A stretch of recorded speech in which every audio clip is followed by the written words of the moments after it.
ये कहानी है वैम्पायर्स और वेयरवुल्व्स की, जो सदियों से एक दूसरे के खून के प्यासे बने हुए हैं। लेकिन उनकी पूरी दुनिया तब बदल जाती है जब एक मिस्टीरियस लड़की उनकी लाइफ में एंट्री लेती है, क्योंकि उनके पास ऐसी पावर्स हैं जो उनकी पूरी किस्मत को बदल सकती है। स्टोरी स्टार्ट होती है सोहा नाम के ट्रांसप्लांट स्टूडेंट से, पर उसकी प्रॉब्लम ये है कि उसके पावर्स की वजह से लोग हमेशा उससे दूर भागते हैं। इसलिए वो ये आशा करती है कि शायद यहाँ कोई उससे नॉर्मल ट्रीट करे। लेकिन एंट्री के साथ ही प्रॉब्लम क्रिएट हो जाती है, क्योंकि हॉस्टल में एक भी रूम खाली नहीं होता और मजबूरी में कॉलेज वाले उसे रहने के लिए एक पुराना स्टोर रूम दे देते हैं। हाँ भाई, लड़की हॉस्टल में नहीं सीधा स्टोर रूम में शिफ्ट हो जाती है। सोहा जब रूम को साफ कर रही होती है तो वो एक हैवी बेड को अकेले ही उठा लेती है और तभी डोर खुल जाता है। एक लड़का अंदर आता है जो बस अपनी बुक लेने आया होता है, लेकिन उसकी नजर पड़ती है सोहा पर, जो बेड को हवा में उठाए खड़ी है। अब तो ये सबको बता देगा, इसलिए वो कहती है कि मैं कोई वैम्पायर वैम्पायर नहीं हूँ। और शॉकिंगली वो लड़का कहता है ठीक है, कोई सवाल नहीं, कोई शौक नहीं, क्योंकि वो लड़का खुद एक वैम्पायर है। वो अपनी बुक लेकर वापस जाने लगता है। सोहा सोचती है कि शायद वो उसका पहला दोस्त बन सकता है, लेकिन वो उससे बात नहीं कर पाती। तभी डोर दोबारा खुलता है और वही लड़का वापस आता है और सोहा का नाम पूछता है। ये सुन के सोहा लिटरली टमाटर जैसे लाल हो जाती है कि वो लड़का सिर्फ उसका नाम पूछने के लिए वापस आया। लड़का अपना नाम बताता है कि उसका नाम हेली है और वो 12th स्टैंडर्ड का स्टूडेंट है। अब सीन शिफ्ट होता है हेली और उसके ग्रुप पर। ये सब लड़के हमेशा एक साथ रहते हैं, क्योंकि ये सब ऑर्फन्स में साथ बढ़े हुए हैं। हेली उन्हें सोहा के बारे में बताता है कि वो नई ट्रांसफर स्टूडेंट कोई आम नहीं है। ग्रुप का एक लड़का पूछता है, नॉर्मल नहीं मतलब क्या? कहीं वो हमारी तरह तो नहीं? वो हमारी तरह तो नहीं, पर स्पेशल जरूर है। तब ग्रुप का सबसे बड़ा मेंबर बोलता है, कुछ भी हो, हम उससे बात नहीं करेंगे।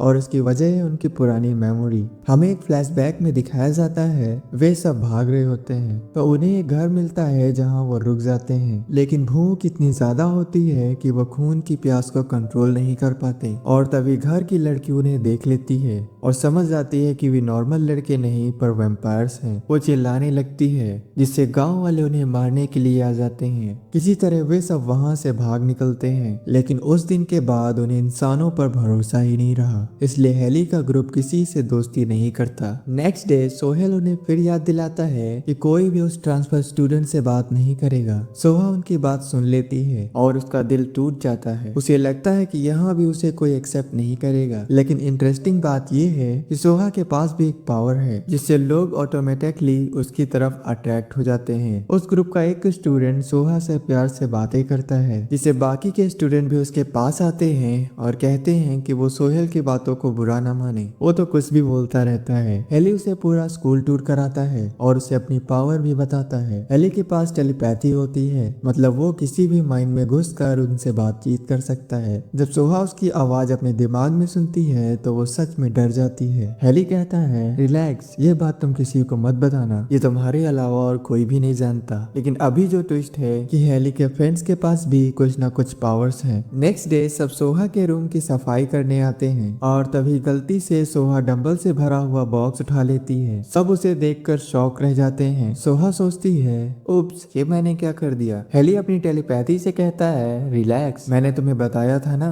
कि हम भी तुम्हारे जैसे हैं। एक मिनट, क्या तुम उससे टेलीपैथी से बात कर रहे हो? ये देख बाकी सब भी अपने पावर से सोहा को इम्प्रेस करने लगते हैं, लेकिन एक बंदा है ग्रुप का रियल सिग्मा बॉय, जो अपनी पावर्स किसी को नहीं बताता। यहाँ तक कि उसके फ्रेंड्स को भी उसके पावर्स के बारे में नहीं मालूम कि वो क्या कर सकता है। गाइस, बंदे में कुछ तो डेंजरस है जो हमें आगे ही देखने को मिलेगा। शाम को सोहा बहुत खुश होती है क्योंकि फाइनली उसे ऐसे दोस्त मिल गए जिनके पास पावर्स तो हैं पर वो वैम्पायर्स नहीं हैं। लेकिन रात में उसे एक भयानक नाइटमेयर आता है। उसमें उसका दोस्त मर जाता है और सब लोग सोहा को ब्लेम कर रहे होते हैं। सोहा डर के उठ जाती है और जब उसे नींद नहीं आती तो वो बाहर कूड़ा फेंकने चली जाती है, लेकिन तभी एक शैडो उस पर अटैक करता है और सोहा बिना टाइम वेस्ट किए उस अटैकर को सीधा जमीन पर पटक देती है और फिर पूछती है तो वैम्पायर्स हो क्या। वो बंदा बोलता है अरे पहले पिटाई करती है और फिर पूछती है वैम्पायर्स हो क्या। अरे हमसे बड़ी वैम्पायर्स तो ये खुद है। असल में वो लोग वेयरवुल्व्स होते हैं। उनके एक दोस्त को इसी जगह एक वैम्पायर ने मार डाला था। उन्हें शक है कि कॉलेज के ही वैम्पायर्स ने उन्हें मारा है कि तभी हेली के फ्रेंड्स वहां जाते हैं। वो कहते हैं कि तुम हमारे स्कूल की स्टूडेंट के साथ क्या कर रहे हो। वेयरवुल्व्स कहते हैं इतना नादान मत बनो, तुम लोग अच्छी तरीके से जानते हो कि हमारे स्टूडेंट के साथ क्या हुआ है, तो हम क्या करें, इसमें हमारा हाथ थोड़ी ना है। पर इसमें तो तुम लोग की ही गलती है। रात में घूमने निकलते हो तो वैम्पायर्स तो अटैक करेंगे ही। इससे उन दोनों ग्रुप में लड़ाई क्रिएट होती है और सोहा वहीं उन्हें रोक देती है और वे वहीं फ्रीज हो जाते हैं और शॉक हो जाते हैं कि सोहा उन्हें कैसे रोक सकती है। और तभी एंट्री होती है हेली की, जो सोहा को वापस ले जाता है। सोहा हेली से कहती है कि वो उन लोगों का दर्द समझ सकती है। उसकी आवाज में सच्चा दुख होता है। मुझे भी वैम्पायर से नफरत है। वैम्पायर बड़े ही बेरहम होते हैं, जैसे उसने मेरे दोस्त को मारा। ये सुनते ही हेली और उसके दोस्तों के चेहरे पर अजीब सी खामोशी छा जाती है कि सोहा वैम्पायर से इतनी नफरत करती है। जब उसके हमारे बारे में पता चलेगा तब वो क्या करेगी। अगले दिन वह ठरकी बालक सोहा से घूमने जाने के लिए पूछता है,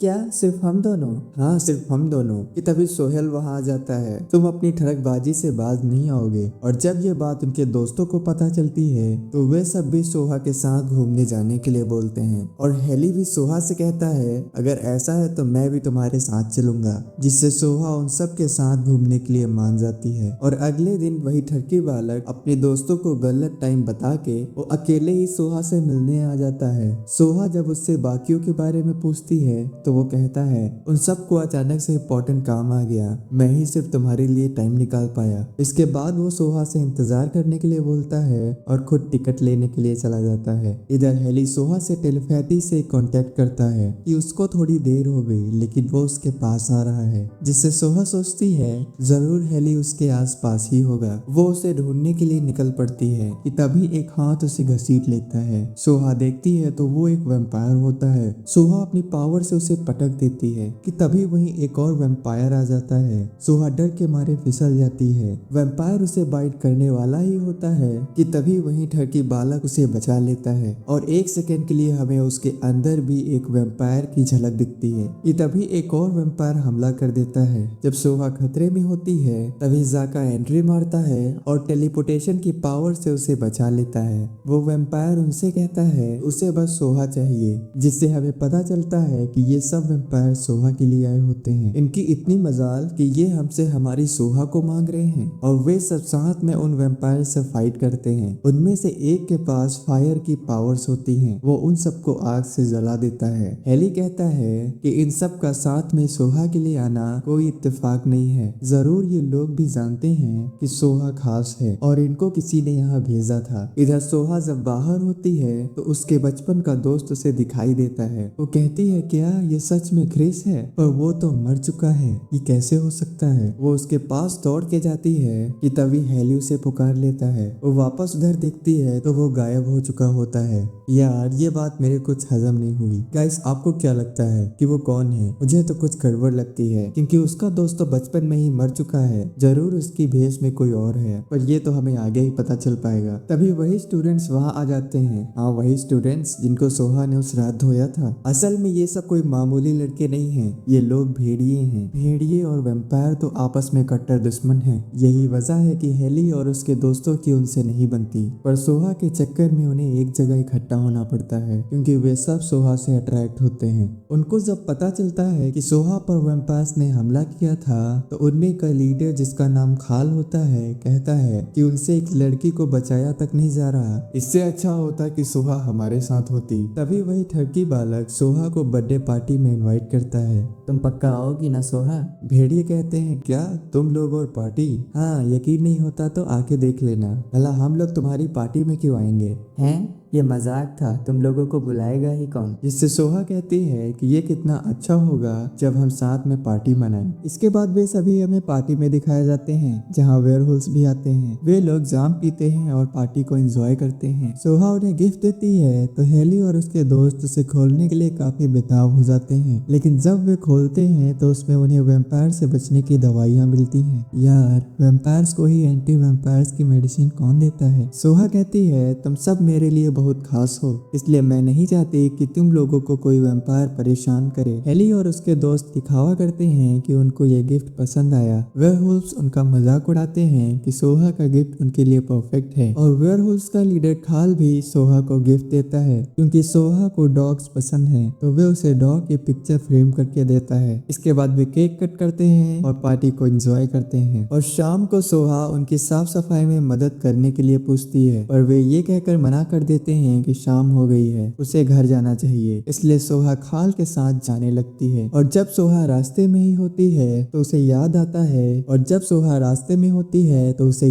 है कि वो तो खाल का दिया हुआ गिफ्ट वहीं भूल गई। वो खाल से आगे जाने के लिए बोलती है और खुद गिफ्ट को लेने चली जाती है। वो जब वापस घर में पहुंचती है तो वहाँ अंधेरा और सन्नाटा छाया होता है। उसे रूम से कुछ आवाजें आती हैं। वो दरवाजा खोल के देखती है तो वो उन सबको खून पीते हुए पाती है। सोहा के पैरों से जमीन खिसक जाती है कि ये उसने क्या देख लिया, क्या ये कोई सपना है। वो डर कर जंगल की ओर भाग जाती है और वो ये कहती है क्या इसीलिए उन्होंने मुझ पर इतनी जल्दी विश्वास कर लिया था। मुझे तो ऐसा लगा था कि क्रिस को खोने के बाद मुझे भरोसेमंद दोस्त मिल गए हैं, पर वे तो वैम्पायर्स हैं। उन्होंने मुझे धोखा दिया है। और वो रास्ते में ही होती है कि तभी उस पर कुछ वैम्पायर्स हमला कर देते हैं और सोहा पर अटैक करते हैं, पर उसी वक्त हेली उसे बचा लेता है। और तभी सोहा का बचपन का दोस्त वहां आ जाता है और सोहा उसके पास चली जाती है, पर तभी वो अचानक से उसे बाइट करने की कोशिश करता है। हेली उसे तुरंत वहीं रोक देता है और सोहा को कुछ समझ में नहीं आता कि आखिर उसको किस पर भरोसा करना चाहिए। तो गाइस, अभी इस एनिमे के बाकी एपिसोड्स नहीं आए हैं, लेकिन अगर आपको जानना है कि क्या सोहा हेली को एक्सेप्ट करेगी, उसके बचपन के दोस्त वाला आदमी कौन है और सब वैम्पायर सोहा के पीछे क्यों पड़े हैं, जानने के लिए इस वीडियो को लाइक करो और कमेंट करो पार्ट 2 और चैनल को सब्सक्राइब करना मत भूलना, ताकि जब भी मैं वीडियो अपलोड करूं तो वो सबसे पहले आपके पास आए।